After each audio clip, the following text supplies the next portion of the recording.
नमस्ते बच्चों, गणित की कक्षा में आपका स्वागत है। आज हम पढ़ेंगे पाठ 10 चतुर्भुज। इससे पिछली कक्षाओं में भी हमने चतुर्भुज से संबंधित कुछ बातें जान ली थी।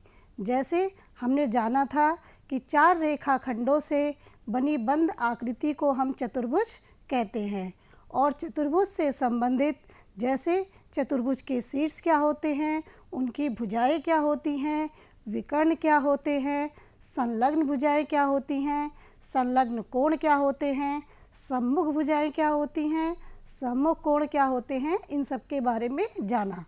और साथ ही हमने यह भी जाना था कि इनके अंतः कोण कौन से होते हैं और बाह्य कोण कौन से होते हैं।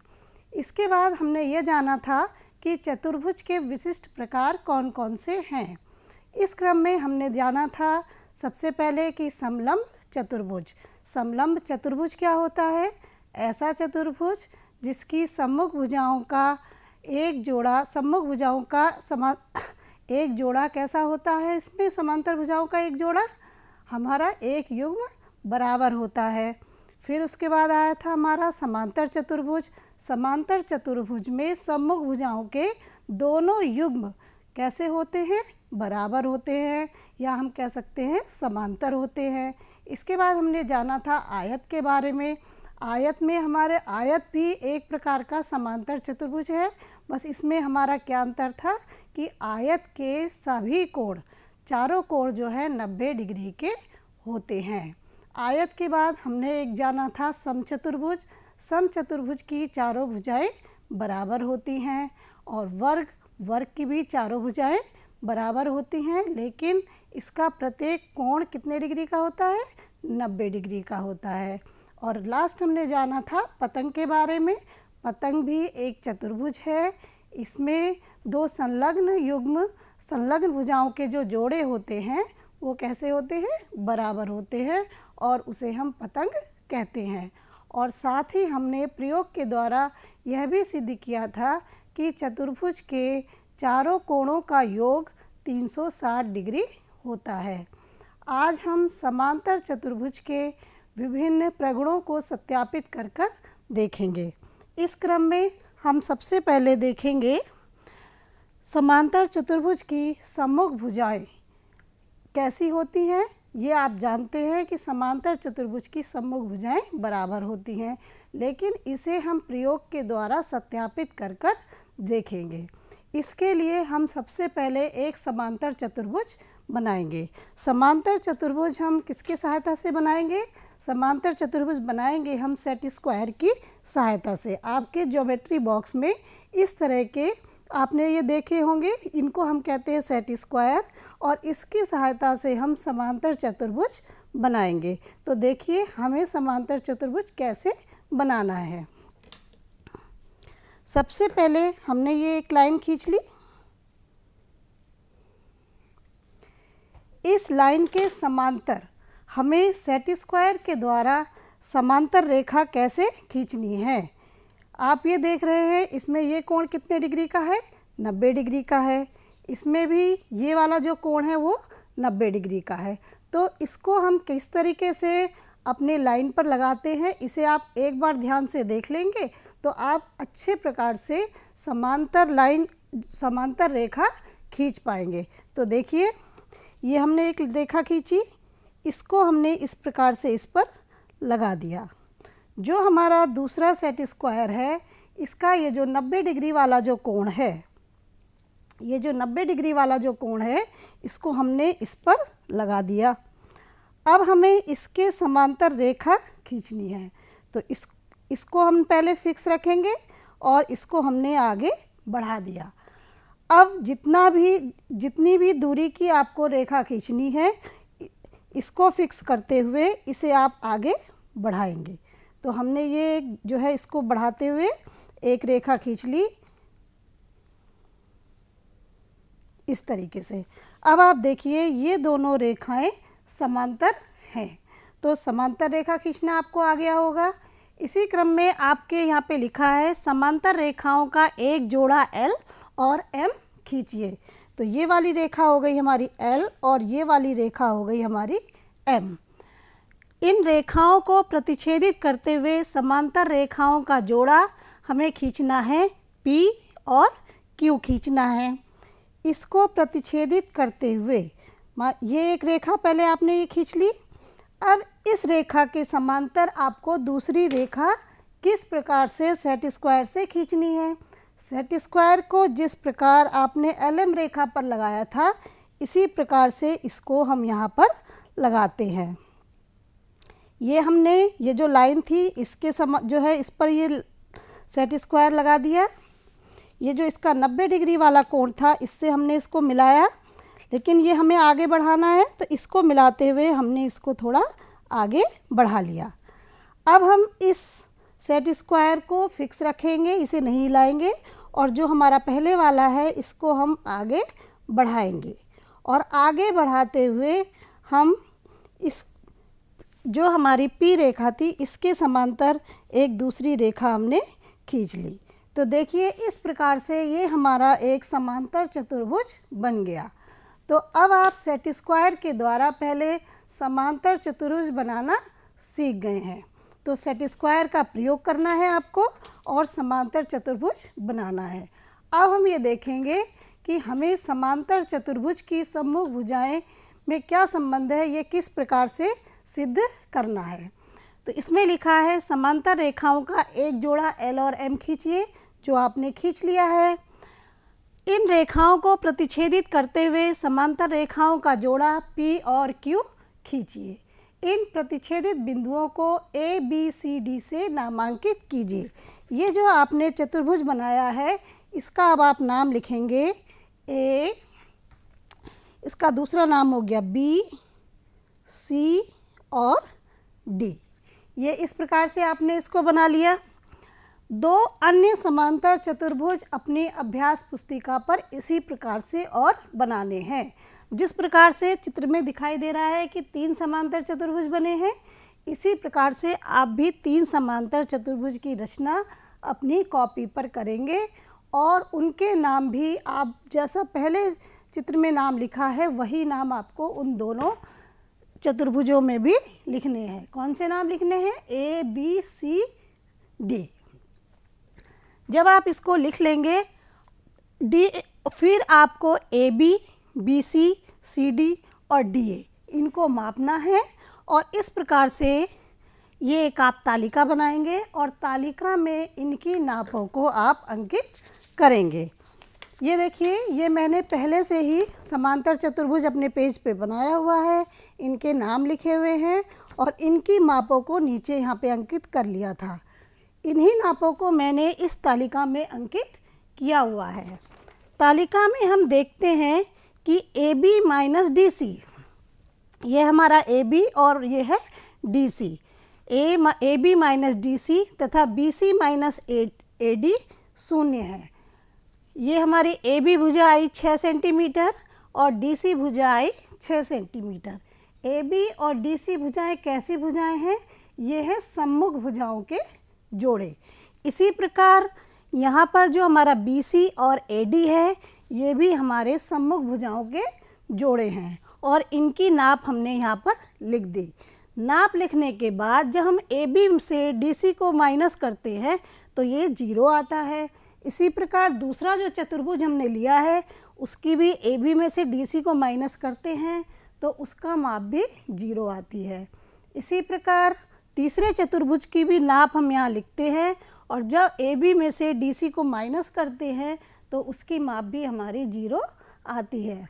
इसी प्रकार जो दूसरी सम्मुख भुजाओं का हमारा जोड़ा है उसकी नापों को भी हम लिखते हैं, और नापों को लिखने के बाद BC में से AD को घटाते हैं। घटाने पर हम पाते हैं कि इन तीनों का मान जो आता है वो भी 0 आता है, या इतना छोटा होता है इनका अंतर कि उसको हम छोड़ भी सकते हैं।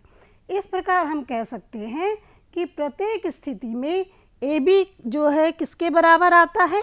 DC के बराबर आता है, और BD जो है हमेशा AD के बराबर आती है।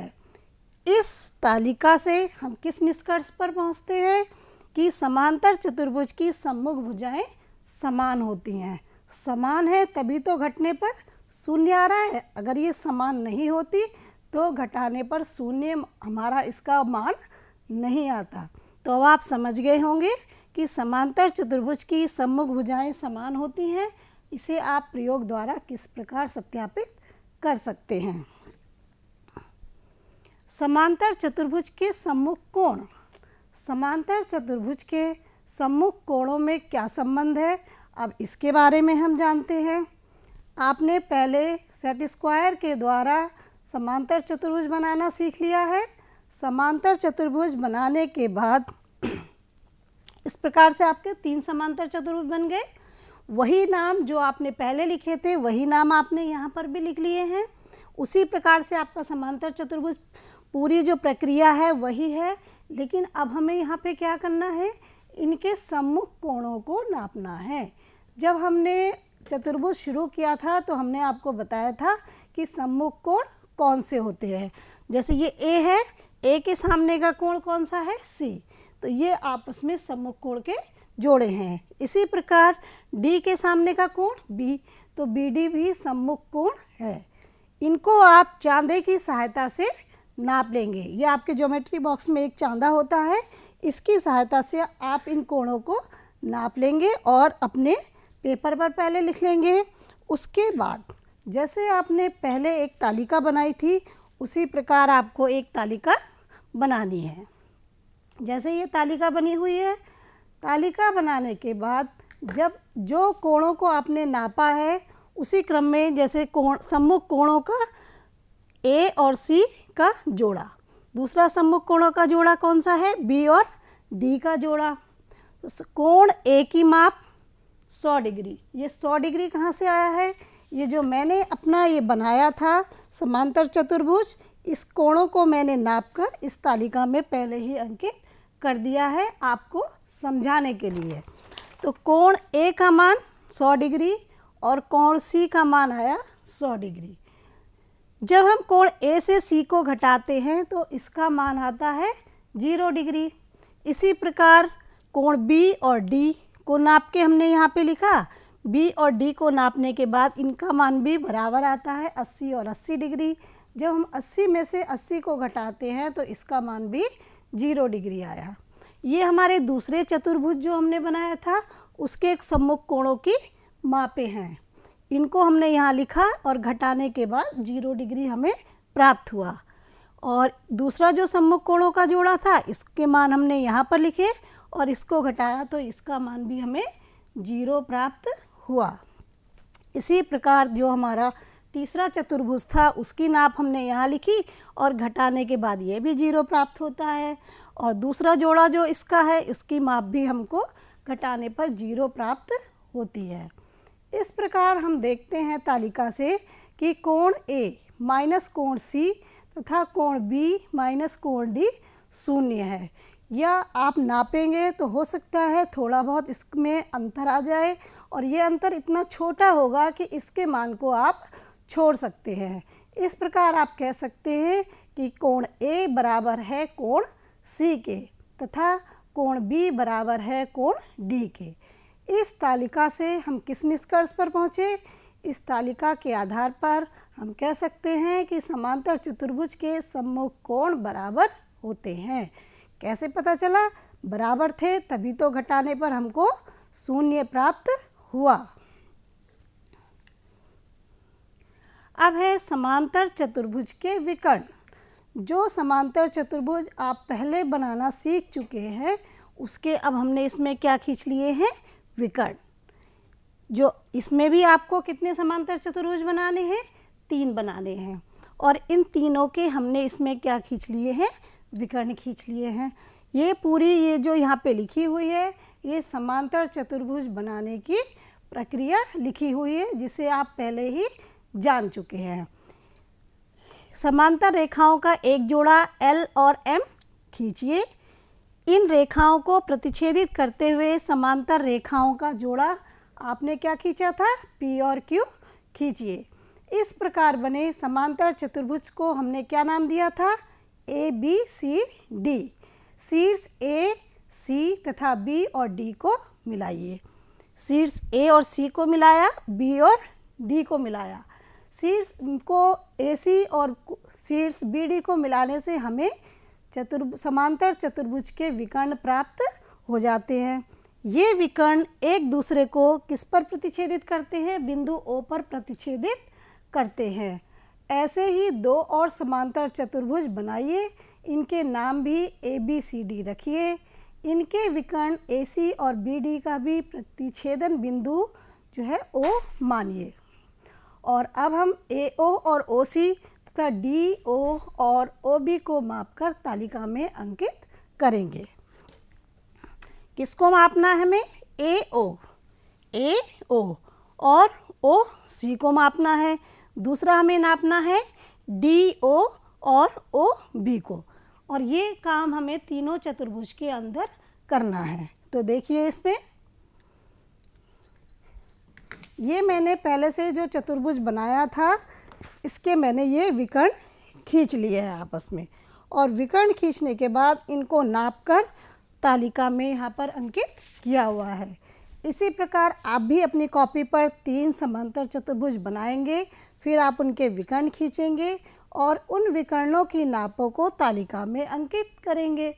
और तालिका में अंकित करने के बाद AO में से OC को क्या करना है? माइनस करना है, जैसे कि मैंने यहाँ पर किया हुआ है। AO की लंबाई, जो मेरा बड़ा वाला समांतर चतुर्भुज था, ये वाला जो समांतर चतुर्भुज है, इसमें जो है AO की लंबाई कितनी आई हुई है? 3.75, और इसके जो है OC की जो लंबाई है वो भी कितनी है? 3.75। तो उसको मैंने यहाँ पर अंकित कर दिया है। अंकित करने के बाद जब घटाया तो ये मुझे शून्य प्राप्त होता है। इसी प्रकार DO को नापकर इसकी माप यहाँ अंकित की और OB को नापकर माप अंकित कर दी। फिर हम इसको भी घटाते हैं और ये भी हमें शून्य प्राप्त होता है। इसी क्रम में हमने दूसरा जो चतुर्भुज था उसकी नाप भी यहाँ पे लिखी, AO की, फिर OC की नाप लिखी। तीसरे चतुर्भुज की AO की नाप और OC की नाप भी हमने यहाँ पर अंकित कर दी, और अंकित करने के बाद हमने इनको घटाया, और घटाने के बाद हमने पाया कि इन सबके मान हमें शून्य प्राप्त होते हैं। इसी प्रकार दूसरे वाले विकर्ण के भी नाप हमने यहाँ पे भरी और हमने घटाया, तो इनके मान भी हमें शून्य प्राप्त होते हैं। इस प्रकार हम देखते हैं कि AO माइनस OC तथा DO माइनस OB शून्य है, अथवा इनका अंतर इतना छोटा है कि इसके मान को छोड़ा जा सकता है। इस आधार पर हम कह सकते हैं कि AO बराबर OC तथा DO बराबर OB। तो इससे हमारा क्या निष्कर्ष हमको प्राप्त हुआ? इससे हमारा निष्कर्ष प्राप्त हुआ, समांतर चतुर्भुज के विकर्ण एक दूसरे को समद्विभाजित करते हैं। यानी कि ये जो विकर्ण हैं एक दूसरे को समान 2 बराबर भागों में बांटते हैं। समान 2 बराबर भागों में बटे थे, तभी इनके मान बराबर बराबर हमें प्राप्त हुए हैं। तो समांतर चतुर्भुज से संबंधित 3 बातें आप जान चुके हैं। अब देखिए अगला, ये है हमारा समांतर चतुर्भुज का से संबंधित एक सवाल, जो उसी के प्रगुणों पर आधारित है। समांतर चतुर्भुज का एक अंतःकोण 30 अंश का है। समांतर चतुर्भुज का एक अंतःकोण 30 अंश का है। शेष कोणों के मान ज्ञात कीजिए। तो इस सवाल में हमें क्या दिया गया है? इस सवाल में हमें दिया गया है समांतर चतुर्भुज का एक अंतःकोण, और हमें इसके तीनों कोण और हमें मान, तीनों कोणों के मान क्या करने हैं? प्राप्त करने हैं। एक अंतःकोण 30 अंश का है। अभी आपने जाना कि सम्मुख कोण कैसे होते हैं? बराबर होते हैं।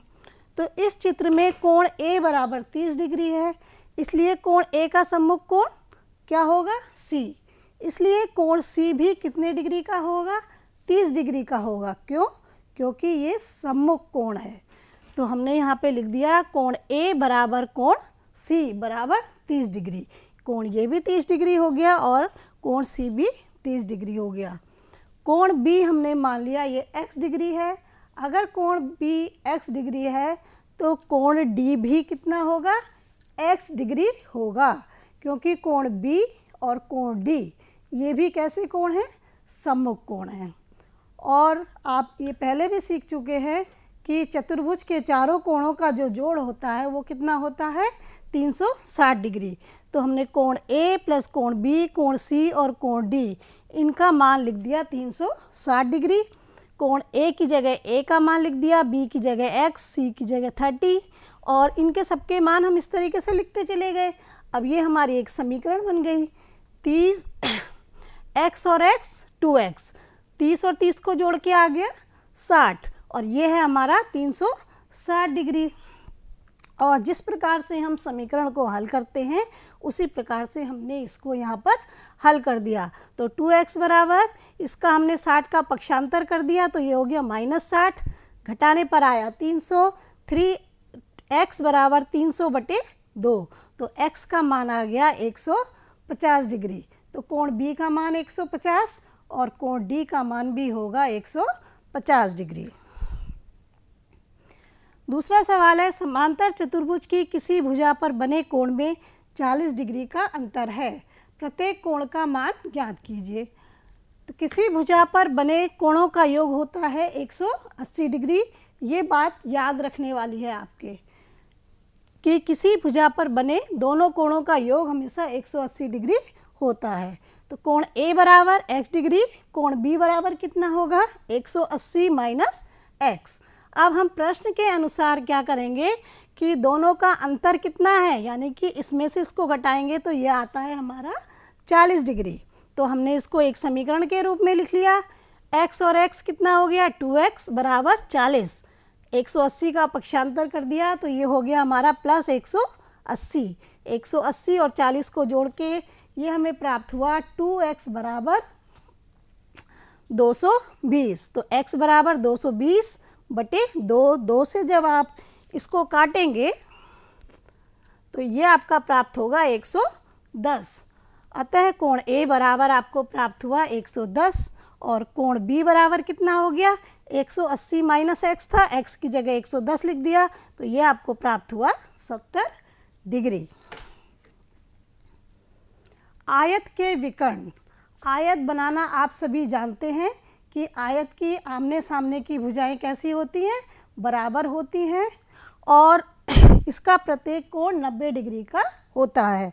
तो आप इसे आसानी से बना सकते हैं कि पहले आपने एक रेखा खींची, इसके समांतर दूसरी रेखा खींच लीजिए और 90 डिग्री का कोण बनाते हुए एक रेखा खींचिए और इसके समांतर दूसरी रेखा खींच सकते हैं।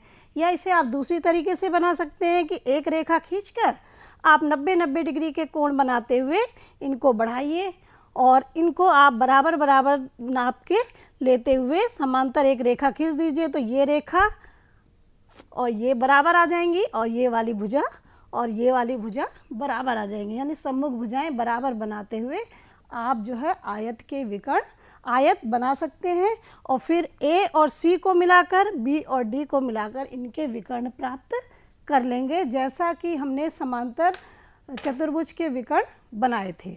फिर इनको हमें क्या करना है? इन्हें भी हमें बिल्कुल ऐसे ही करना है कि इनके विकर्णों की लंबाई को नापना है। नापकर हम इसको किस में अंकित करेंगे? तालिका में हम इनको अंकित करेंगे।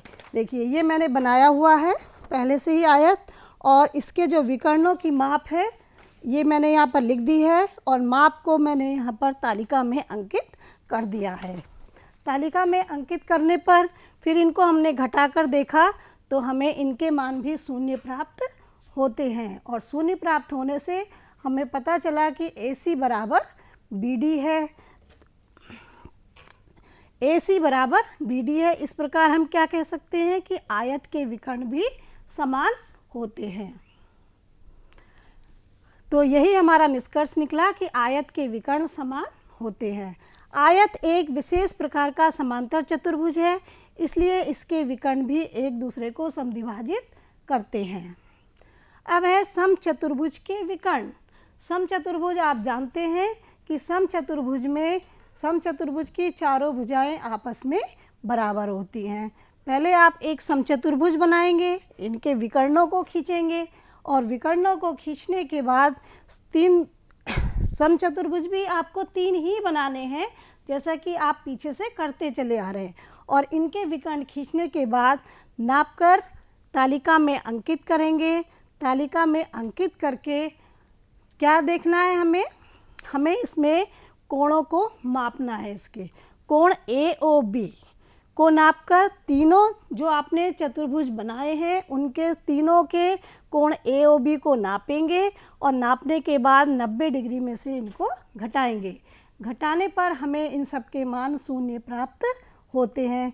इसी प्रकार कोण COB को भी नापेंगे और 90 डिग्री में से घटाएंगे और घटाने पर इनके मान भी हमें शून्य प्राप्त होते हैं। तो इससे हमें क्या पता चलता है कि समचतुर्भुज के विकर्ण परस्पर समकोण पर समद्विभाजित करते हैं, तभी तो 90 डिग्री में से घटाने पर शून्य प्राप्त होता है। वर्ग के विकर्ण, वर्ग क्या हुआ? वर्ग की चारों भुजाएं बराबर होती हैं। इसके भी आप विकर्ण खींचेंगे। विकर्ण खींचने के बाद इनके विकर्णों को आप नाप लेंगे और एक चतुर्भुज न बना के कितने बनाने हैं? 3, जैसा कि हम शुरू से करते चले आ रहे हैं। और इनके नापों को भी हम तालिका में अंकित करेंगे। तालिका में अंकित करने के बाद AC में से BD को घटाकर हम देखते हैं कि इनके मान हमें शून्य प्राप्त होते हैं। इस प्रकार AC बराबर हमारा बार बार क्या आ रहा है? BD। इस प्रकार हम क्या कह सकते हैं कि वर्ग के विकर्ण समकोण पर समद्विभाजित करते हैं, यानी समान 2 भागों में विभाजित करते हैं। समान 2 भाग हैं तभी ये आपस में बराबर प्राप्त हो रहे हैं। उपयुक्त तीनों वर्गों में कोण AOB और कोण COB को नापकर तालिका में अंकित करना है, जैसा कि आप पीछे से करते चले आ रहे हैं। इनको नापने के बाद 90 में से जब आप घटाएंगे तो इनके मान भी हमको शून्य प्राप्त हो रहे हैं। तो इस आधार पे हम कह सकते हैं कि वर्ग के विकर्ण समकोण पर समद्विभाजित करते हैं। आओ करके सीखें। यहाँ हमारा ये सवाल है, एक आयत बनाइए। तो आप एक आयत बनाइए जिसकी भुजाएं 6 सेंटीमीटर और 8 सेंटीमीटर हैं। तो आप जब बनाएंगे इसको तो ये आपका आयत हो गया, ये हो गया आपका 8 सेंटीमीटर और ये वाली जो भुजा है ये हो गई 6 सेंटीमीटर। इनके विकर्णों को मापिए और पाइथागोरस प्रमेय से इसका सत्यापन कीजिए। तो ये चित्र आपको कॉपी में बनाना है और फिर इसका विकर्ण खींचना है और इसको आप स्केल से नापकर लिखेंगे अपनी कॉपी पर। अब इसका पाइथागोरस प्रमेय से इसका हमें सत्यापन करना है। इससे पिछली कक्षा में आप पाइथागोरस के बारे में पढ़ चुके होंगे। तो पाइथागोरस प्रमेय के अनुसार ये आपका 90 डिग्री है, तो ये हो गया आपका आधार गुणा ऊंचाई और ये है इसका विकर्ण। तो पाइथागोरस प्रमेय जब आपने पढ़ा होगा तो आपने ये वाला सूत्र याद किया होगा कि विकर्ण का वर्ग बराबर होता है आधार का वर्ग प्लस लंब का वर्ग। तो हम यहाँ पे निकाल रहे हैं, विकर्ण हमें ज्ञात करना है। विकर्ण का वर्ग बराबर आधार कितना हो गया? 8 सेंटीमीटर। तो ये हो गया 8 का वर्ग प्लस 6 का वर्ग। 8 का वर्ग करने पर हमें कितना प्राप्त हुआ? 8 गुणा 8, 8 अट्ठे 64 और 6 का वर्ग करने पर हमें कितना प्राप्त हुआ? 36, 6 6 36। इस प्रकार 64 और 36 को जोड़कर हमें प्राप्त हुआ 100। और विकर्ण बराबर क्या हो जाएगा? विकर्ण बराबर जब आप इसे लिखेंगे तो आप इसे लिख सकते हैं विकर्ण बराबर, ये वर्ग हटेगा और जब ये बराबर के दूसरी साइड आएगा तो ये हो जाएगा आपका 100 और जब आप 100 का वर्गमूल निकालेंगे तो ये आ जाएगा आपका 10 सेंटीमीटर। रिक्त स्थान की पूर्ति करनी है आपको। वर्ग में भुजाओं की लंबाई कैसी होती है? आप जानते हैं कि वर्ग में भुजाओं की लंबाई बराबर होती है। विकर्ण कैसे होते हैं? बराबर होते हैं। प्रत्येक कोण कैसा होता है? वर्ग का समकोण होता है।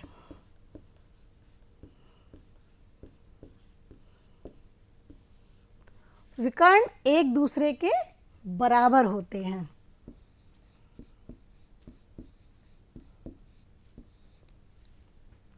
तो आप इस तरीके से चतुर्भुज के प्रगुणों का सत्यापन कर सकते हैं। तो हमने आज की कक्षा में क्या क्या सीखा है? हमने सीखा समांतर चतुर्भुज की सम्मुख भुजाएं समान होती हैं, समांतर चतुर्भुज के सम्मुख कोण बराबर होते हैं, समांतर चतुर्भुज के विकर्ण एक दूसरे को समद्विभाजित करते हैं, आयत के विकर्ण समान होते हैं, समचतुर्भुज के विकर्ण परस्पर समकोण पर समद्विभाजित करते हैं और वर्ग के विकर्ण समकोण पर समद्विभाजित करते हैं। इन सब का हमने प्रयोग के द्वारा सत्यापन करना आज सीखा है। इस जो हमने आज की पूरी कक्षा की है इसी पर आधारित है आपकी अभ्यास 10C, जो कि पृष्ठ संख्या 260 पर अंकित है, और दूसरी जो अभ्यास है 10D वो आपकी पृष्ठ संख्या 263 पर अंकित है। इसके सवाल इन्हीं जो आज आपने प्रगुणों का सत्यापन करना सीखा है इसी पर आधारित है, इसलिए आप दोनों अभ्यास को अपनी कॉपी पर करेंगे।